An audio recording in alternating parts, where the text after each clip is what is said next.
sharing my screen, my entire screen. Oh.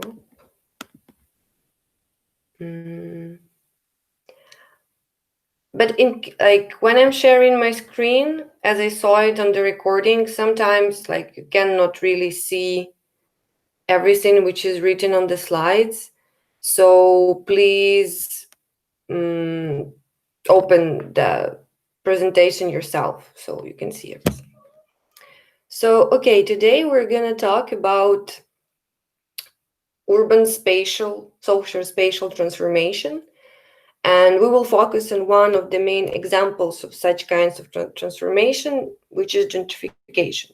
But as I already mentioned, gentrification became sort of a notion which absorbs almost every kind of social spatial transformation. But of course, when a notion tries to explain everything, in the end it explains nothing.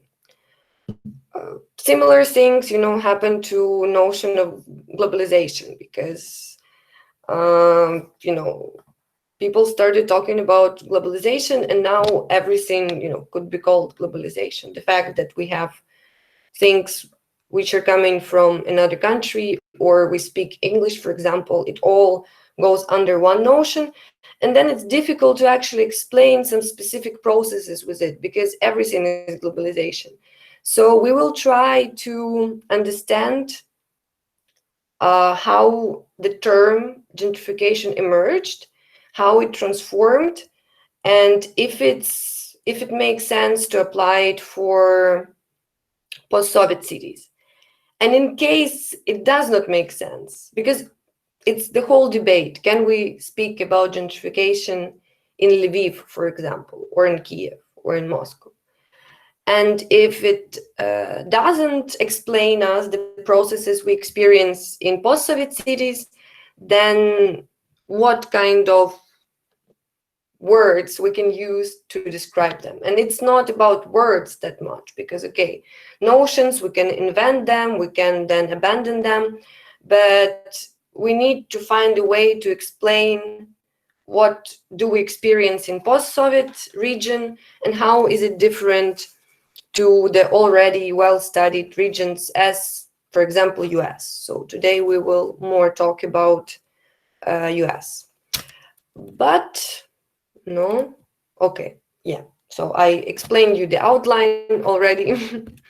And we're going to start with this researcher whose name is Ruth Glass. She was the first one to write down the word gentrification. So she was the first one to put it in the article.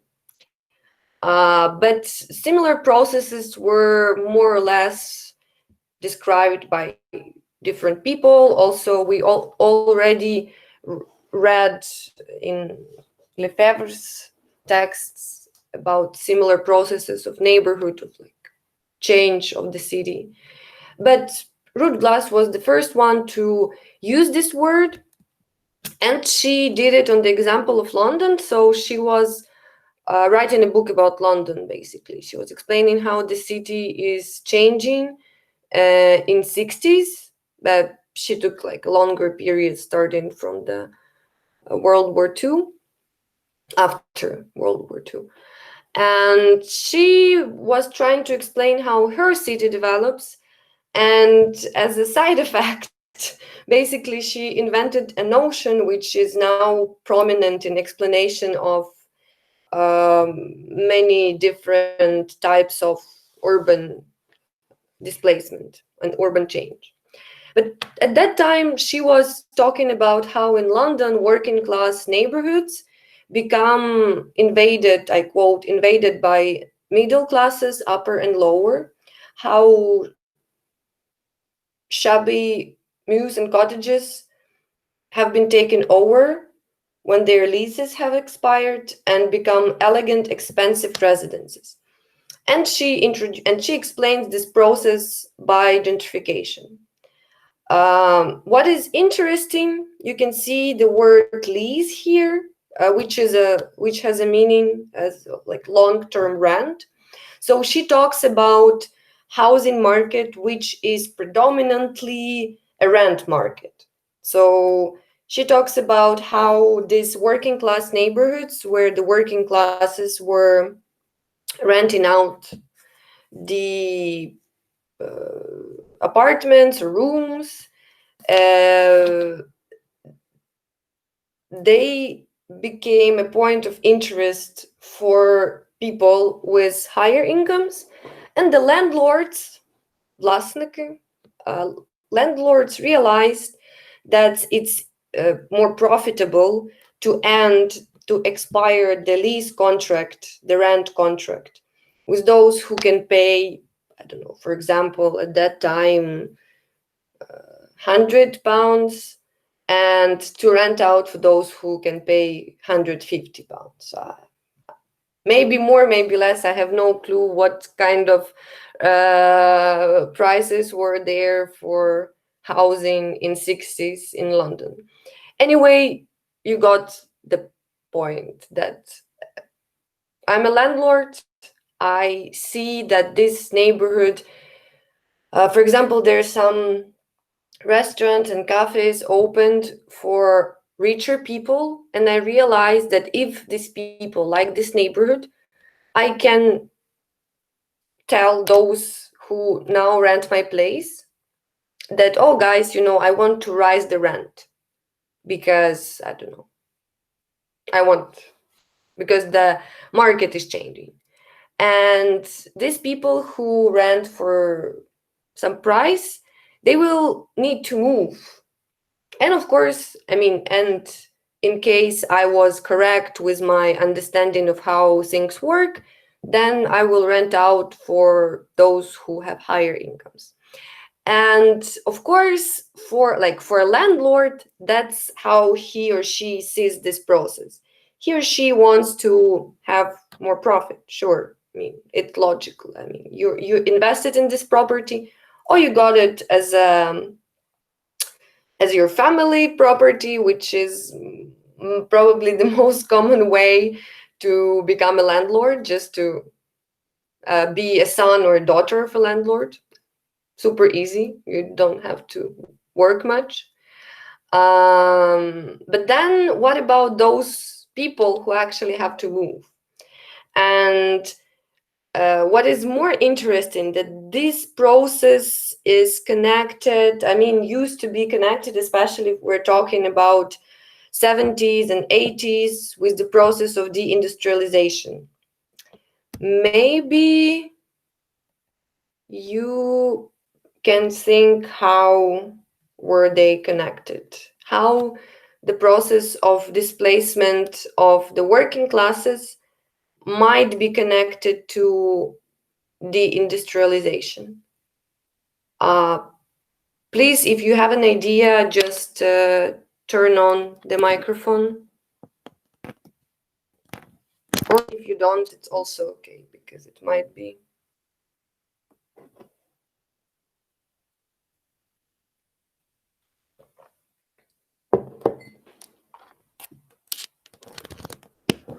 Okay, I will give you a hint.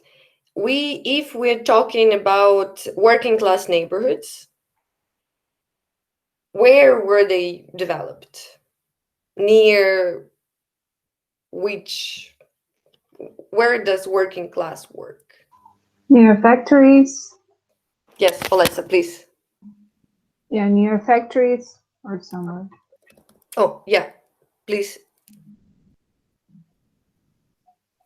Could you repeat, please, because I did not hear Okay, you. okay, near factories. Yes, and then how?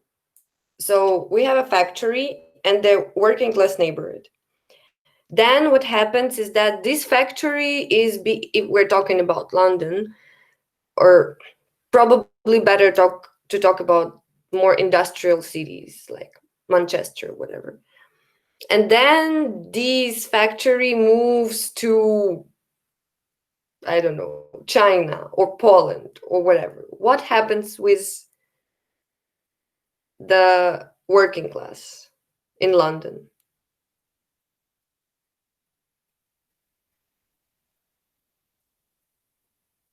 Maybe they have no money to pay for rent, so they have no work and can live in their apartments no more. Yes. So yes, that's how gentrification and deindustrialization were not everywhere, of course, but in many cases they were connected. Because there was a factory. Near the factory, there was a working class neighborhood built, or it's not only factory. It might be, which is quite common scenario, that near the railway station. I mean, for example, in case of Lviv, that's exactly what was done. That behind the railway station, we have the. It used to be a neighborhood of those who work at the railway station. And it's also many cities like these are in France, in Italy, in Greece. Athens have used to have a working class district near the railway station. Anyway, uh, these places where the industry was concentrated, they get not how do I say it? Like they become not that important anymore for the city. Moreover, the workers lose their jobs. Okay, they can find some other jobs, but they do not have this like stable income anymore. So the neighborhood becomes poorer. The landlords also lose their income because of this, as Olisa said, that people cannot pay their rent anymore, and landlords look for other tenants. But then the question is, where do this working class move? Mm, and that's basically like the main point, which is discussed when we talk about gentrification, that it consequences in on one hand in that renovation of the neighborhood, that it becomes fancier, but then at the same time people are being displaced. uh, Depending on the context, this displacement might happen in very different way. They might be displaced to another neighborhood. They might be sort of locked in the same neighborhood, as it happens in post-Soviet cities, by the way. They might stay, but in some uh, places which are not so nice in this area, and so on. But then this is like a general explanation of the process. But since Ruth Glass wrote this book, they were they emerged a lot of other ways to explain gentrification and to try to understand why is it happening, how, and so on. And I'm gonna present you this article written by Neil Smith, who is an Irish American geographer who created the rent gap theory to explain the gentrification processes. I will now explain what is a rent gap. Don't like don't get scared.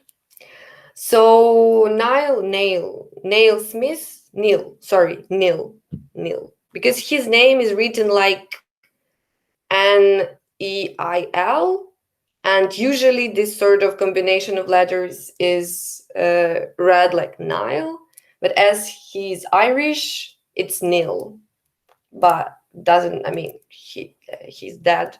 Yeah, he. By the way, he was David Harvey's student, but he already died because of alcoholism.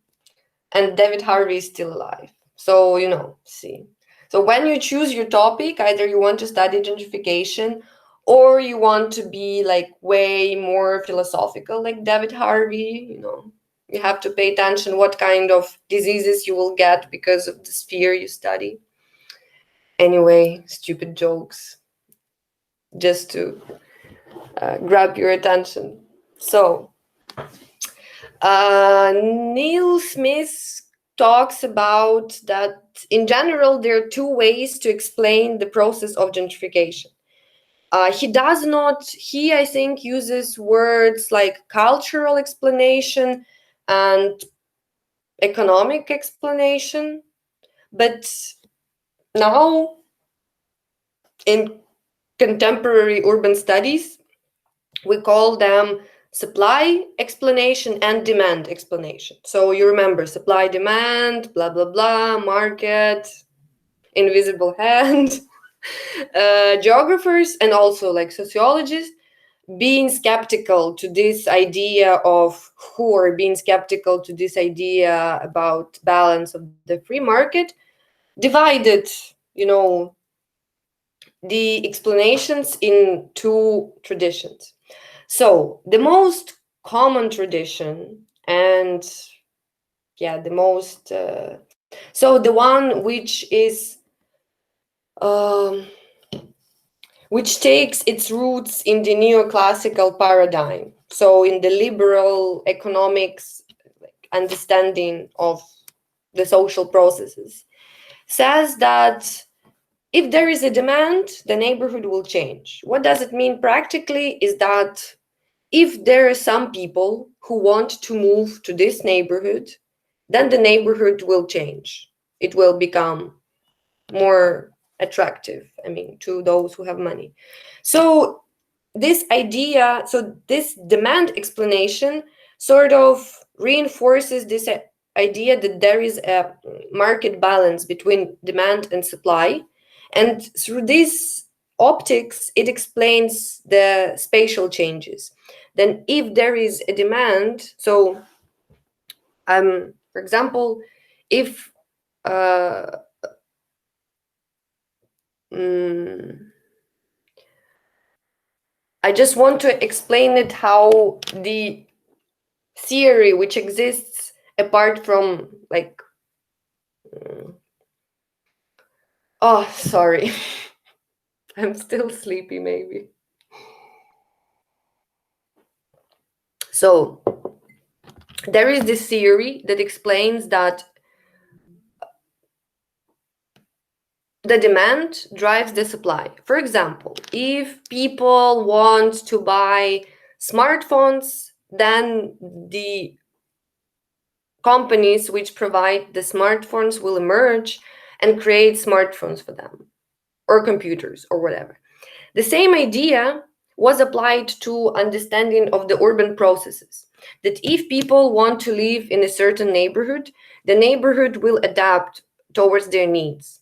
But Neil Smith criticizes this idea. He says, like, no, we cannot just explain spatial change through this idea that there is a demand, because he sees demand as also being socially constructed.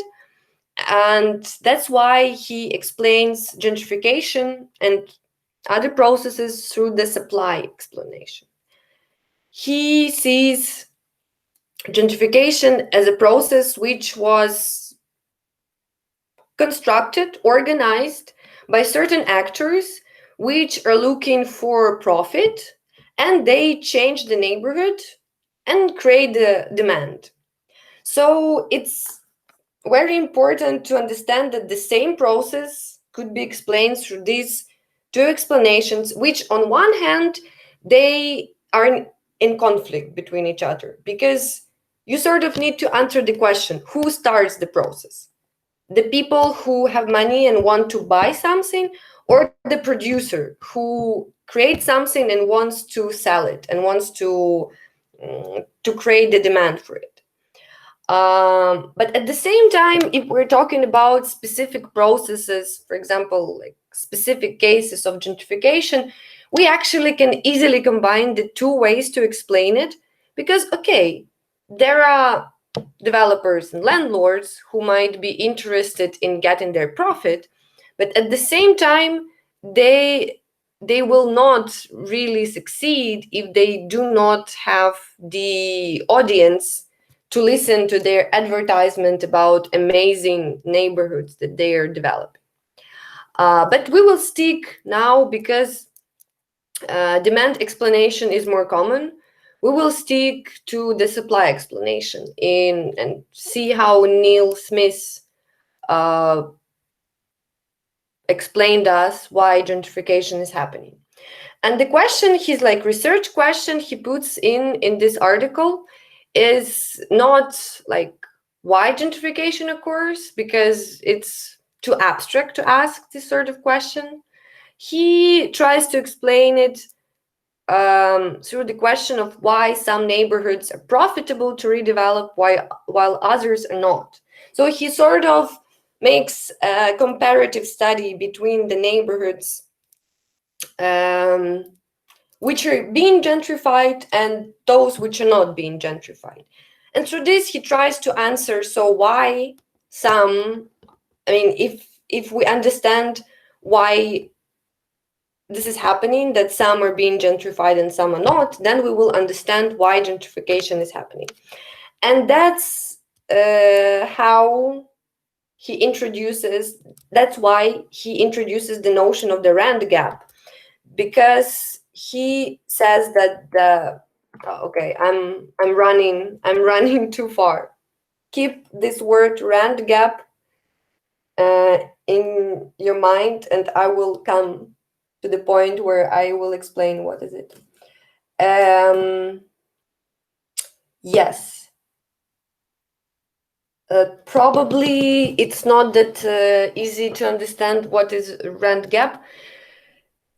We argued for a long time with my colleagues, how do we translate this term in Ukrainian, because we're talking not about rent as orenda, but as renta, which is rent in this meaning is not like only, is not the only money you actually pay to use some space or use some building.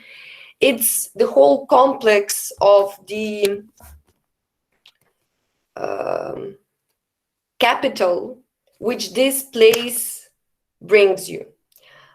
It will become clear why there is a difference between these two visions of rent. And yeah, gap is gap. So we were arguing, like actually arguing how to translate this notion in Ukrainian. And I think now because like you have 3 people who study gentrification in the whole Ukraine, and we of course know each other, and we need to decide on one notion, like on one phrase in Ukrainian, because if everyone writes a different words, then the Ukrainian readers will not understand that we're talking about the same gap, like about the same notion which is in English. So I think what we do now is just we say prohalina orenti, which is the most direct. So there is renta of some space, and then there is a gap in it. Prohalina orenti. Maybe not the best translation, but it's sometimes very difficult to translate notions in Ukrainian, because Ukrainian offers many different ways to say the same thing. Anyway, to explain how this rent gap emerges, we need to historically look at how neighborhoods change. So this explanation of how neighborhoods change was created, of course, on the empirics of American cities. And these steps, which the neighborhoods, like these 5 steps you can see on the slide, of course, they're very different in every case. So now we're going to talk about how neighborhoods used to change in 70s in the US. So the first step of this neighborhood change is that neighborhood is being constructed. So we had a free space, the neighborhood was built up. At this point, the prices for as it's a new neighborhood, as the newest technologies were used to develop it, then it's quite expensive.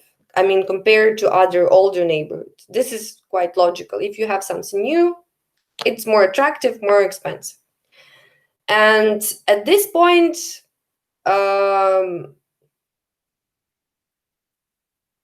Smith calls it like first cycle of use. So the first people who bought it or renting it out are using it. Later, some parts of the neighborhood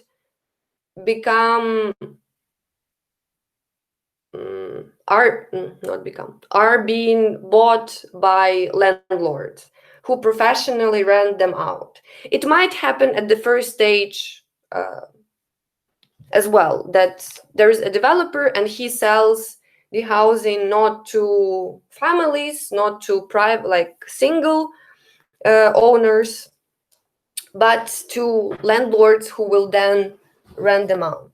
So we have the step that the landlords have 2, 3, 5 apartments, or in case of American cities, we're talking about houses, single family houses, and they rent it out. But when they rent it out, like with the time, the housing just loses its physical appearance, also inner structure, so it becomes older. And landlords, some of them might have extra profits and reinvest them in the way the housing looks like, to redevelop the housing, to keep the prices higher. But often they do not do it, and the prices go down. At this point, something interesting happens. When the neighborhood becomes like older, then richer people don't want to live there. So they might move to other places. But what was happening in 70s in the US, so when the neighborhoods were decaying, the landlords and other homeowners, they still needed to rent them to someone. So they were this is actually really horrible, but you can see these things in many American movies, how some neighborhoods were becoming black. So the landlords were like, okay, white people don't want to live here anymore, so I will just start renting out to black people. And of course, when you have like one black family in the neighborhood, it pushes the middle classes away because of the racist ideas that if people are black, then they might eat your kids, and like, I don't know what did white Americans think about their compatriots in 70s. Actually, the same process sometimes happens the other way around, that the middle class black families were kept out of the white neighborhoods, because then the whole neighborhood will depreciate, will lower the price, because white people will think like, oh, I don't want to live near the black people. Though some black people were able to pay the price, the landlords were saying no, like, I don't want you to be here. And you can see results of these processes in contemporary America, in contemporary United States, where you have like super divided cities, where you have like black neighborhoods, white neighborhoods, Latino neighborhoods. And this process still goes on. Probably the level of racism is lower. However, I mean, you have seen the protests which were going in the US. If you were following, you could see how many issues are being risen. And one of the reasons why there is still such a racist social structures in US is the way the housing was divided between the blacks and the whites. And what's interesting is that the landlord himself, who was pushing the black people away, he might not be racist himself, because for him it's a purely economic logic. Like if I rent out a place to black people, then the whole neighborhood will lose the price. So he himself or she might be like, okay, I'm fine with black people, but as others are not, as others are racist, then he has to follow this economic logic of like keeping black people away. Then, so if we're talking about 70s, first the neighborhoods were middle class white, then often when they were decaying, the landlords were renting out them to black families. Then when they were decaying even more, financial, so this fourth step of redlining, which means that financial institutions who were giving mortgages to white and black families uh, to either buy or renovate the house or whatever, they redlined the neighborhood because it was like too poor. And then the first step, the neighborhood might be abandoned completely, like because it's old, like no one wants to invest there, no one wants to uh, give money. At that time, at this point, landlords are gone already and they're renting now and they're buying uh, apartments and like renting out in some other place. But they still keep these abandoned neighborhoods as their property. And at this point, when the neighborhood is abandoned, the rent gap emerges. Yeah, so we talked about who are actors of this process. The developers, the occupier developers, so those who built and redevelop their own housing, and landlord developers, so those who buy, so those who develop to rent. And at this point, so at the point 4 or 5, stage 4 or 5 of this process of decline of the neighborhood, it might, sorry, so that's the slide we need. It might get a potential rent. What is potential rent is that some investors or some developers, banks, also like bigger landlords, they see that the neighborhood is decaying, that people who live there, they do not have resources to renovate it, they do not have resources to make their housing better. And the developer sees this space and says like, okay, I'm gonna come there, I'm gonna buy this place and make it beautiful and nice and sell it or rent it, of course, to middle classes. But what about those who own it or rent it now? They're gonna be displaced. So this moment when the neighborhood gets depreciated so much that those inhabitants who are there cannot do anything with it. And if there is a developer who is ready to invest in it, this is the moment of like the highest rent gap. And at this moment, the gentrification happens through the lens of Smith. Speaking more, yeah, he has like a nice graph. So there is okay. So when the house value is low and the potential rent you can get from this space is high, it's like first they're on the same level. So when we have newly built housing, but then the housing depreciates in its value, and of course the potential, like as the housing depreciates, the potential value is high. And at the moment, so if we have different neighborhoods, according to Smith, the neighborhood which has the highest gap will be gentrified. But then there is a question how this potential rent is being formed. And he explains us that the combination of different factors might create this potential. Proximity to the transport, infrastructure there, different kinds of infrastructure.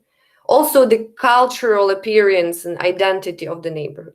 And that's why through these processes in 70s, we were talking about gentrification of the inner city, of the center, like of the center of the city, because it had the highest rent gap. It is in the center. It's well connected to the transport, obviously, because it's central, but the working class lives there. And if it's such a nice neighborhood, why should working class live there? They have to go. I mean, they have to. But to do that, you really need to change the whole understanding of people about imagination. Yes, sorry, not understanding, but imagination which people have about this neighborhood. Because of course, in 70s central neighborhoods, in places like New York, in Chicago, they were considered like the worst parts of the city, where only Black people live, who are always like alcoholics and drug addicts.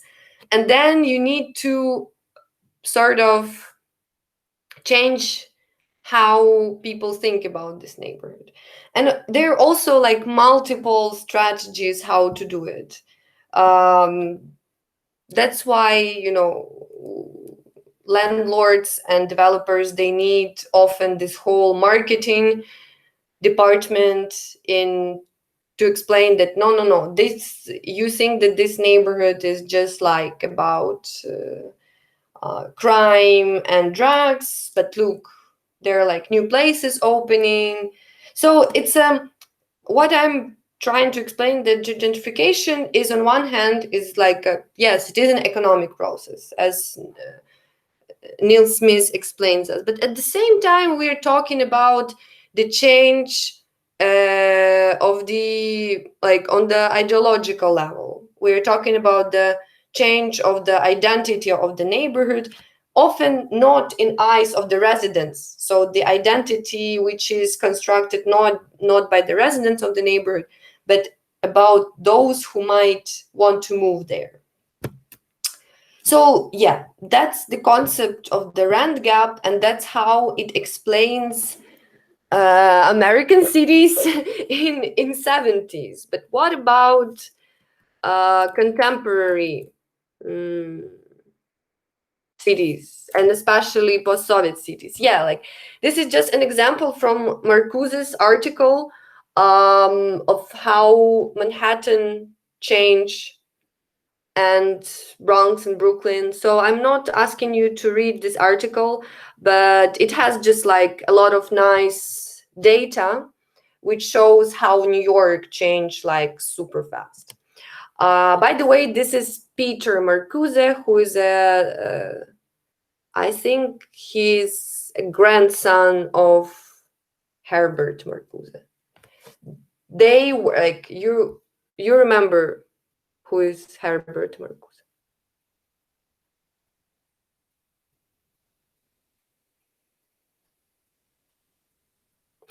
Yes, sorry. Vlada asked the question about the I completely forgot. So this this scheme, yeah. So it's a classical zonation of the city by Chicago School. I always put this without reference, and then I ask students like, which city is it? Which American city is it? And they always focus on the zones and try to like sort of put things together. But the thing is that there is a lake dividing the city. So it's Chicago, and it's like very similar to any other American city. That's the point, that this scheme sort of shows us that any American city, but you can understand that it's Chicago because there is this line, which is a lake, of course. But it's interesting that, okay, Chicago is just the half circle, but then the zones are repeating logic of many other cities. But of course, there's also, so we're focusing, when we're talking about how cities are developed, often we are talking about social aspects on like historical change. That, okay, for example, we take Lviv, we have the central part which was built during the Austro-Hungarian Empire. Then we have the Polish circle.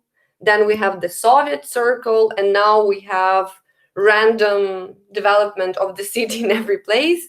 But then what is also important is to pay attention to geography. Because, okay, many cities, they're being developed in some plain areas where there is no obstructions like water or mountains. But for example, New York is an island. So it also very much influences these social processes. So don't forget about physical geography, which of course matters, because whatever technologies you have, you don't really want to build on the mountain. I mean, some do. Italians do it, but yeah. So coming back to the question of displacement, which was described by Peter Marcuse. I was asking you, who is Herbert Marcuse?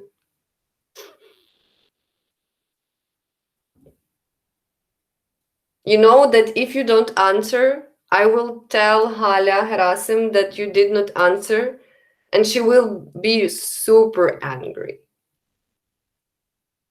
Maybe first she will be angry and then she will cry. So please don't let your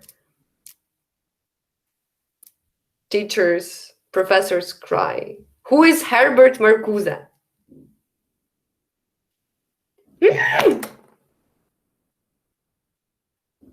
Honestly, sociologist, fourth year of sociology. Like, Google it. Which school?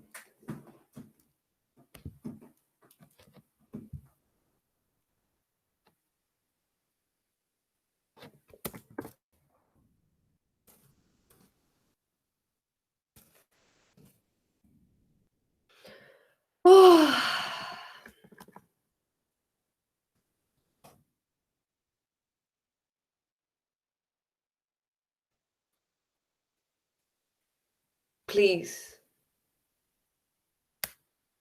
Frankfurt School of Critical Theory.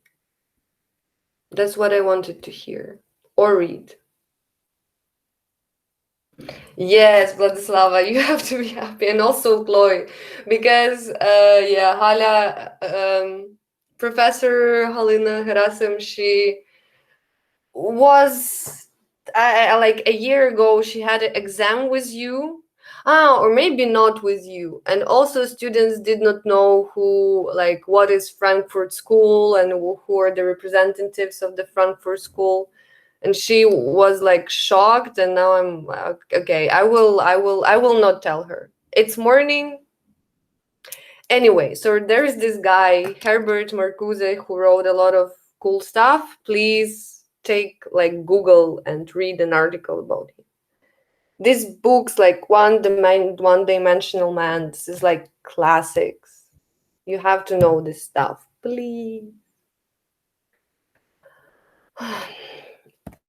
Anyway, he was working like I'm still talking about Herbert. So Herbert was rather a philosopher than a sociologist, and his, I think, grandson starts working on issues of housing and urban sociology and human geography. So do not mix those guys together, please.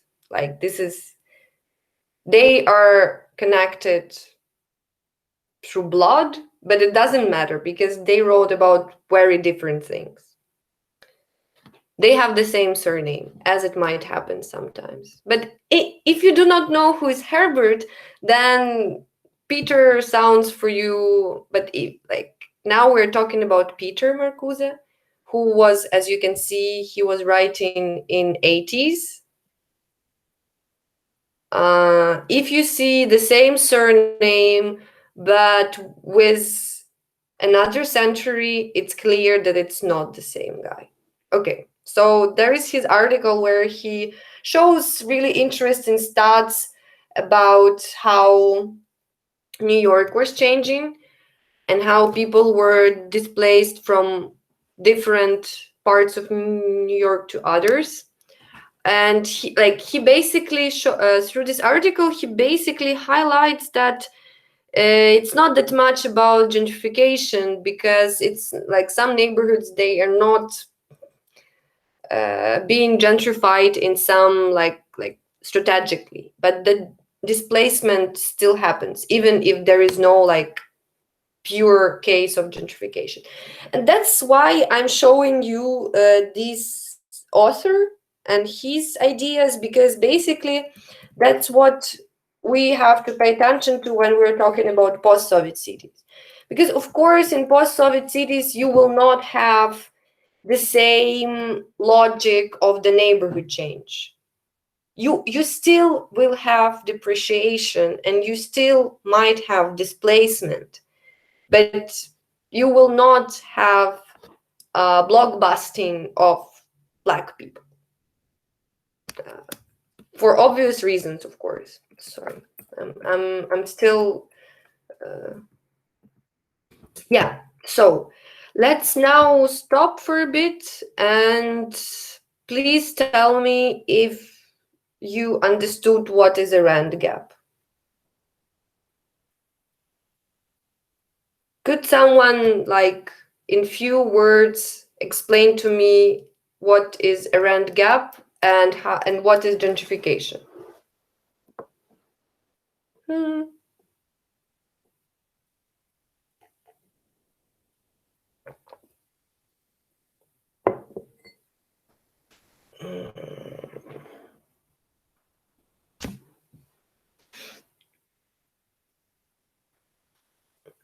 Are you still sleeping? Come on, wake up. It's almost noon.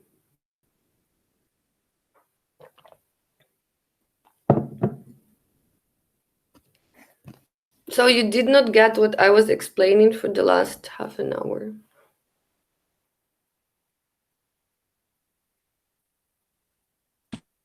Okay, I can try. What's lava, please? Yes. Yes. Yeah.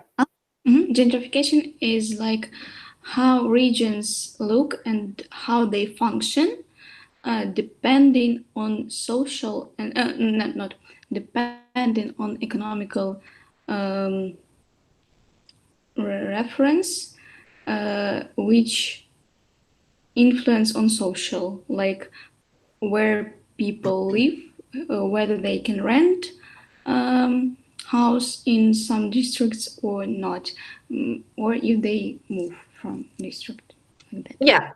Yeah. Thanks. Good. I can, like, now I can feel that you get what we're talking about. So yes, and about the rent gap, Olesya is right that when neighborhood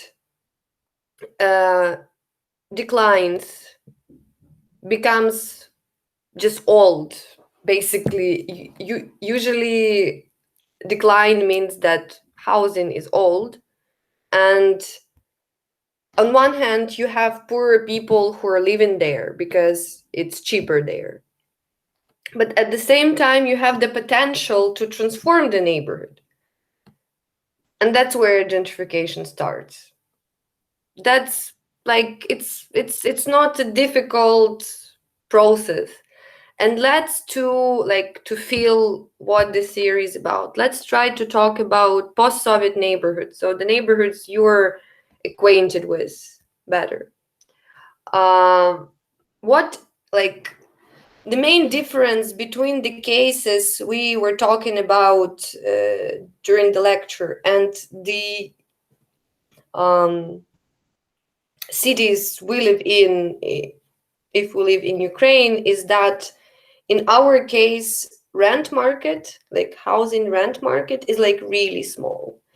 There is this way to like classify the housing sector, and their housing sectors, like in some cities, you have high level of home ownership.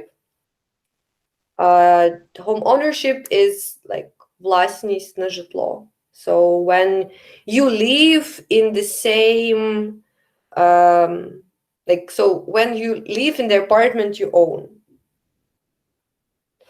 and if this home ownership level is quite high, as in our cities, as in Ukrainian cities, then these processes of neighborhood change and of displacement, they happen not that rapidly.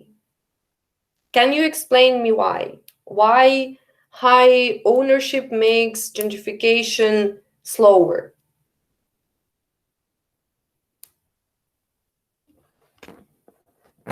It's not difficult, just like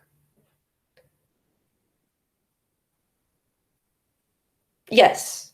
Basically, if you do not pay rent, like no one can push you out because it's your apartment. Still, what could be done? What could be done is that the whole surrounding. So you live in the apartment, which is your own. You do not move from there because you do not have. Maybe if even if you would like to move, you cannot really do it because your apartment is old and cheap, and you cannot sell it and like buy another one in the other part of the city. You still stay in that neighborhood, but the whole neighborhood changes. And that's exactly the story of the center of Lviv, where we still have most of the apartments are being owned by older working class, like ex-working class people, who are actually like the poorest part of the Ukrainian society.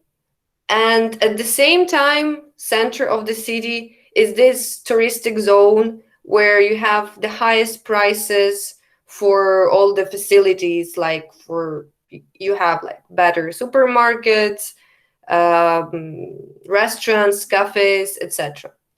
So this process is sort of similar to what we can see in other places in the world, but at the same time, this like poor people stay in this neighborhood. Of course, this also comes with the price, because every time there is a party going on in the center of the city, which is almost every day, this older people, I mean, it's it's not because they're old, it's because of this completely different groups of people being forced to be in the same space.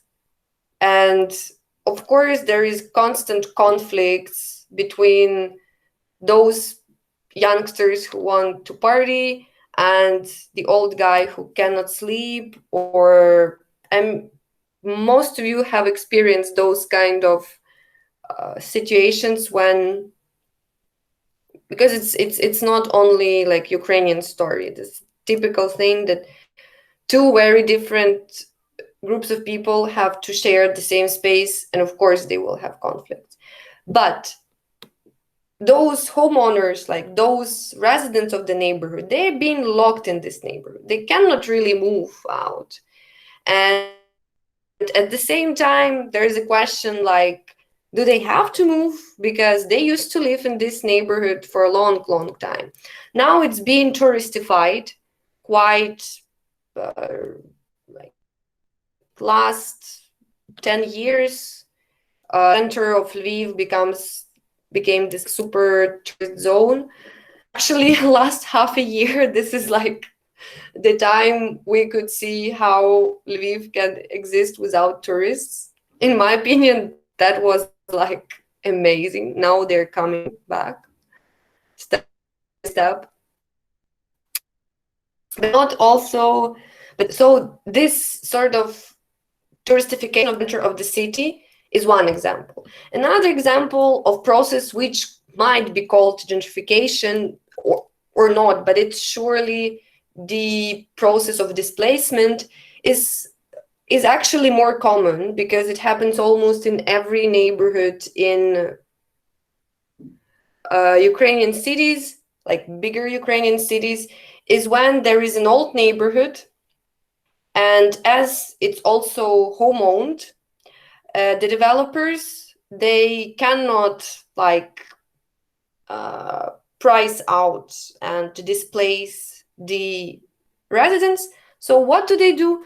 They legally, illegally, with whatever means they have, they occupy a part of the public space of this neighborhood and they build there.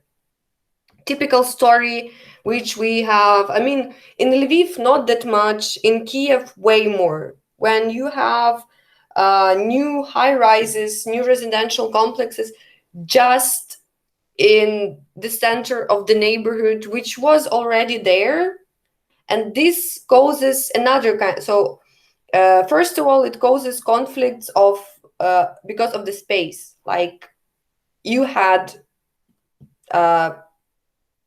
green zone, it's being often, of course, these like new middle class residential complexes are gated, like literally gated with the but you were living in your old Soviet neighborhood, then the developer comes, he takes part of your green space, he builds there something, that's it, you have new now you cannot walk like directly, you have to go around and part of the public space is being taken. But it's not as bad as the conflicts which emerge because of the infrastructure. If we take a look at the data about Kiev development of housing and development of such infrastructure, schools, kindergartens, hospitals, there is a huge gap between these two types of developments. So because of this, because building a hospital, polyclinic, not the hospital, building a clinic, building a kindergarten, building a school is not profitable, because you build it, you need to give it basically, you need either to make it private, but then it's difficult. It's still okay, they're like private schools, but it's still difficult to make them profitable because majority of the schools in Ukraine are public and they're dumping the private schools, which I think is really good, because if you have private schools, then the education becomes more unequal. But still,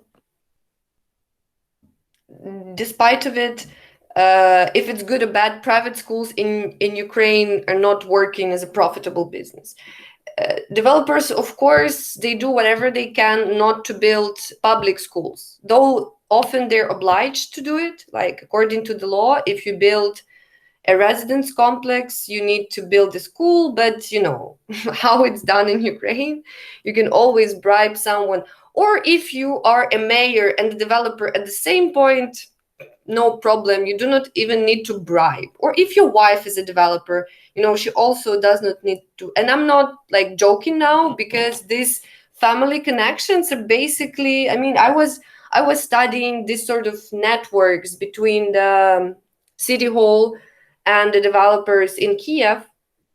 And we are not talking about corruption that much, because corruption uh, presumes money, like some bribes. But often, in case of this development sector, we're talking about like family connections that are not even corruption, because you share the budget with, like, you are some important figure in the Kiev city hall, and your wife is a developer. For example, the family of Herehas, Hereha family, Simya Hereh. This is like the class. So he is, I think she is a politician, and he is the owner of the uh, epicenter chain of this like building supermarket. Of course, like it's if his business loses, she can easily like win a competition, so that the city hall buys the materials from this chain. So yeah, but we will talk about more about how this networks of power and capital, how they influence the urban development. But what I want to say by now, that actually um, often the corruption, like this whole informality of the Ukrainian politics, is being seen as sort of a dysfunction, so as a problem which does not let something to develop. But I can certainly like talk, because I wrote a dissertation about it. I can talk about development sphere, that actually corruption and the informality makes the city grow.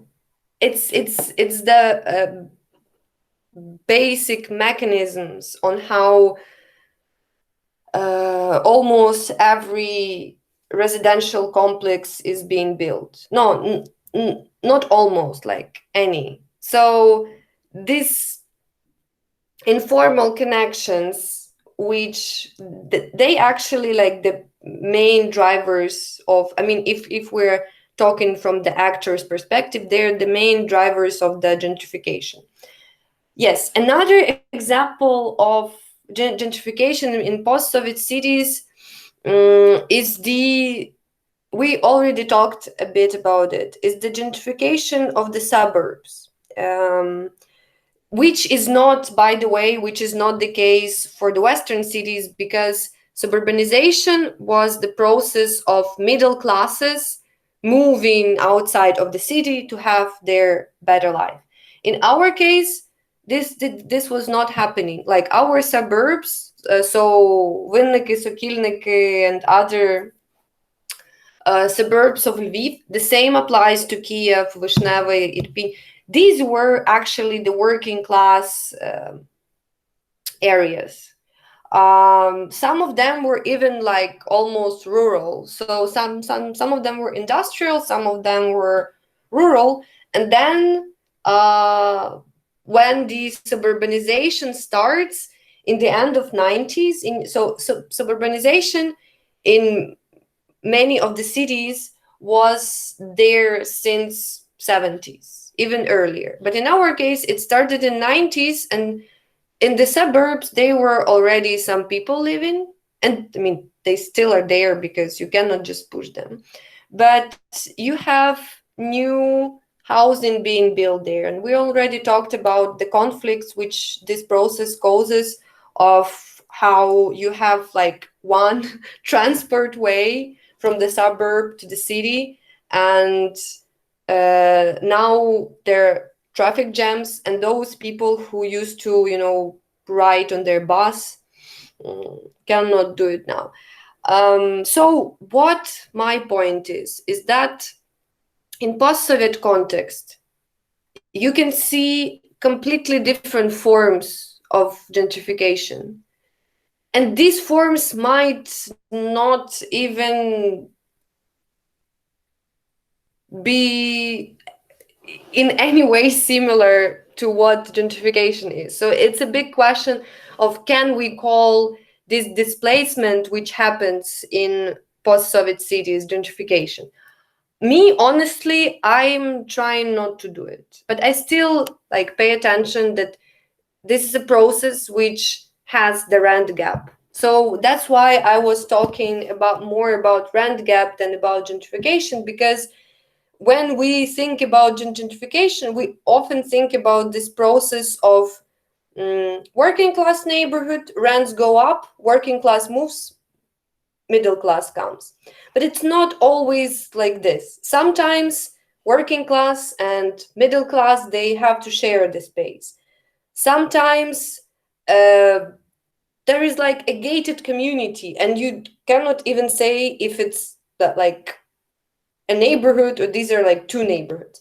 So the spatial form of the rent gap in Ukrainian cities might not be called gentrification or be similar to the gentrification processes in Western cities. But the logic of that the neighborhood becomes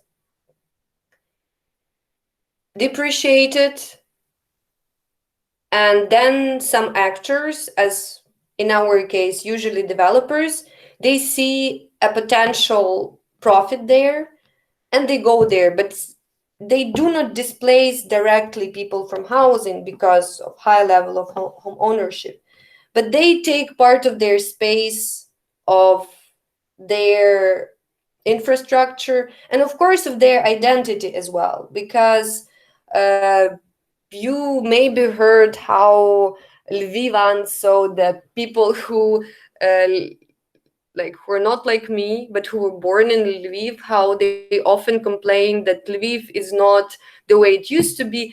This sort of narrative about Lviv is not the way it used to be shows this change in the identity and of in how we perceive the city. And of course these sort of identities of neighborhoods or cities, they're very much connected to certain places. So for example, if there was a bar where students used to spend their time, for example, there were certain bars neighborhood near the not Shevchenko, Franco University, so the biggest one in Lviv. When the bar is not profitable that much, students don't want, like, because like students are poor, they cannot pay for craft beer, whatever. When the bar gets closed and some restaurant gets opened, students lose their space to hang around. Okay, they will go to park and drink beer in the street, fine, but there when this sort of displacement happens, also the identity of the group changes. And that's maybe not always, maybe if they have another factor as that they're students, it will not that much affect their identity. But often the identities which attach to certain places, when these places are being displaced or changed, also our imagination about ourselves might change. This is a different, aspect of this whole economic, spatial things we were talking about today. But it's very interesting to but that's the way we could assess that something changed, because usually people who like experience these changes, they do not talk, like when they explain the change, they do not talk that like, oh, my neighborhood was gentrified.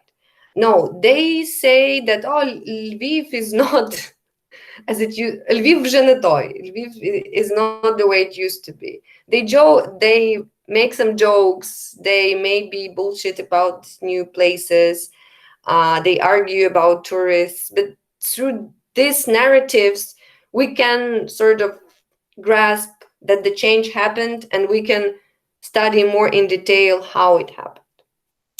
So I think that's, yeah, that's basically everything what I wanted to share with you today.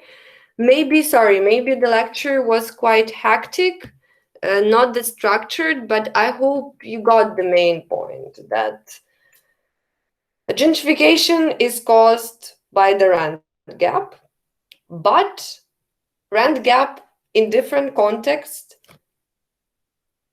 produces different spatial changes. Some of them might not be similar to gentrification at all, like spatially, physically, but the logic of displacement usually is still there in one way or the other. And our, like, what we need to learn in this course is to specifically, so okay, in lectures we're more talking about these abstract notions, but I want you to learn how to see a neighborhood and to explain its history through the actors which were there, through like different groups, through their economic choices. That's sort of the lens I will try to develop together with you. Yeah. So please, you see, I write it almost, so yeah. When I'm giving you the questions, every question requires an example. I did not like focus on that in previous topics, but please, you see, like GE, it means give examples. So that's why I'm always like, I want you to learn how to apply these notions, which are coming from different contexts, to Ukrainian context.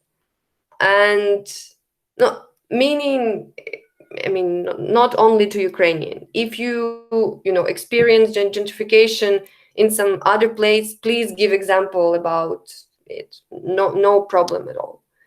But it's you know, it's easy to, for example, read an article about gentrification in New York and then give example about New York. So please, if you are analyzing a notion which was developed on the example of London, like, do not give example of London. Try to choose another context and try to work with this new context. And as I want you to as I want to teach you that, to apply notions to different contexts, I'm always asking you to give examples. That's not just to, you know, I did not put this GE just to be there. I really want you to try to apply the notions you read about in the things you see. Especially about, yeah, those cities you live in. Kiev, Lviv, London, Odessa, and all other places where are you now. Also, think about smaller cities. If you're, you know, now residing in some smaller cities, sometimes it's easier. For example, I had a student who was always giving examples about Kalush, because she's from Kalush, and it was really interesting because you're sort of on a smaller scale, and we're not talking about like gentrification of the whole neighborhood. We're talking about gentrification of one street. We're not talking about complicated political social networks. We're talking about mayor and his friends. So maybe it's also interesting not to look like at big places, but like sort of scale down. Maybe it might be easier for you. We still have 10 minutes. So please, if you have questions, I mean, especially if something was not clear in this whole gentrification story.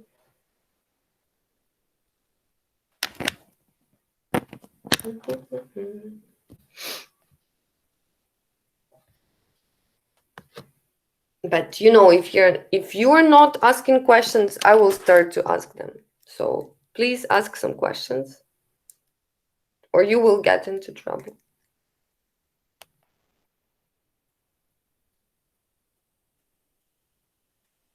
By the way, those who gave answers during the lecture getting extra points.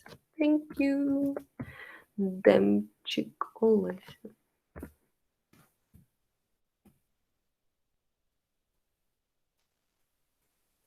No, no questions.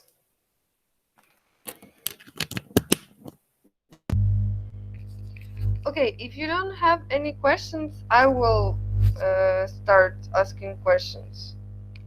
So, have you ever experienced something similar to gentrification in your neighborhoods? So, give me example from your life.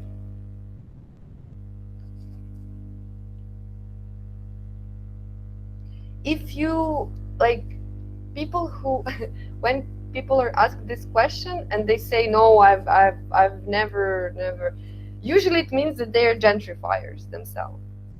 So for example, I can see how, so now I live, I'm answering my own questions. Okay, I will, as I'm gonna share some private information, I'm gonna stop recording.